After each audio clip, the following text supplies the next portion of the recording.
Alright, YouTube. This is Acid Roots. I've got the album Anyone for Doomsday by Powerman 5000. Now, this album was supposed to come out in 2001, and I figured, which is basically the 18-year anniversary of Tonight the Stars Revolt. I figured why not review the would-be sequel to that album. So really, Powerman kind of struggled getting hits after When Worlds Collide and Nobody's Real. I mean, those were some pretty strong hits in 1999, but if you check back in with them, they really didn't have too many charting songs after 2003. And really, they switched their style up in 2003. I attempted last autumn to review that, but it didn't go over so well. And the kind of sci-fi and campy rock metal that they do on Tonight the Stars Revolt, they really didn't do again until their 2009 album, Blast Off, well, somewhere on the other side of nowhere. I reviewed it back in November, but it's the other Powerman album I reviewed. And this was intended to be the sequel to Tonight the Stars Revolt, but they canceled it. They pulled the plug on it 2 weeks before it was supposed to come out. So there actually was a single that they dropped called Bombshell, and that one was pretty slick. That one I feel like was a worthy follow-up to When Worlds Collide, but you don't hear too many folks actually talk about it. This is kind of, it almost seems taboo at this point to mention, oh, well, why is it that the main song that's played by Powerman anymore is When Worlds Collide? It's obvious that they have more songs besides that are good, but it most people are kind of oblivious to it. So obviously it's good to check back in with them.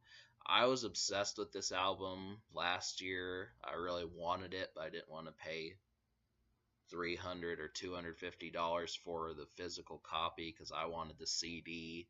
I didn't want to buy it digitally, but it looks like I might not have a choice. Luckily, Spotify has it, but I was really hoping that I would have gotten the CD for them. They used to have it on their website, but I wasn't paying attention back when they did. So obviously, you can get it off iTunes, or you can plunk down the hard cash to get the physical copy of the CD. So thing is, Bombshell is probably one of the best songs on here, but there are songs like it. I think if they would have dropped back in 2001, they actually might have gotten a second and even third single that would have charted. So some of the ones that I immediately felt were Danger Is a Go and then The End of Everything. Both of these, I mean, there wasn't like a creeping song like Nobody's Real, but I still did appreciate it. And Wake Up was pretty vicious. I mean, some of this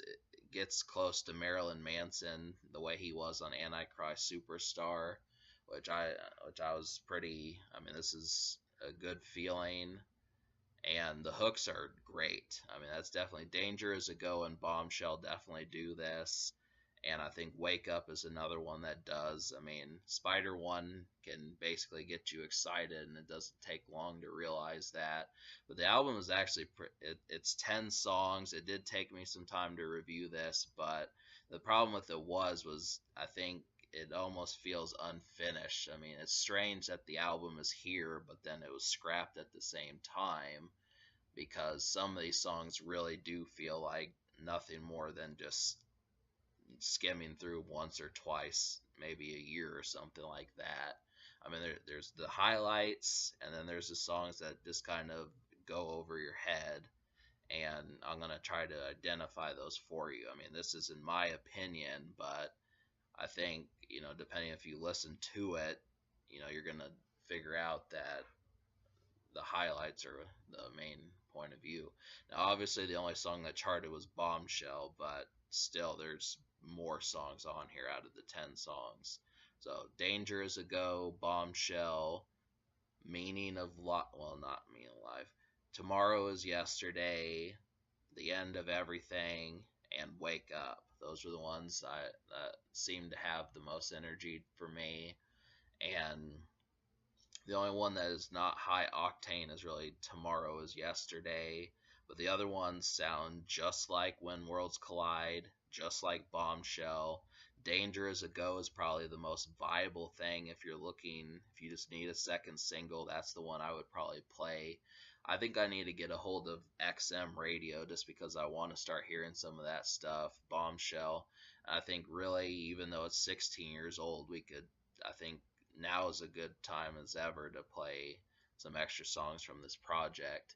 I mean, there's been things that have happened. I mean, you pay attention, like video games release things 10 years later and stuff. So, Star Fox 2 is coming out, and that was a canceled game. So,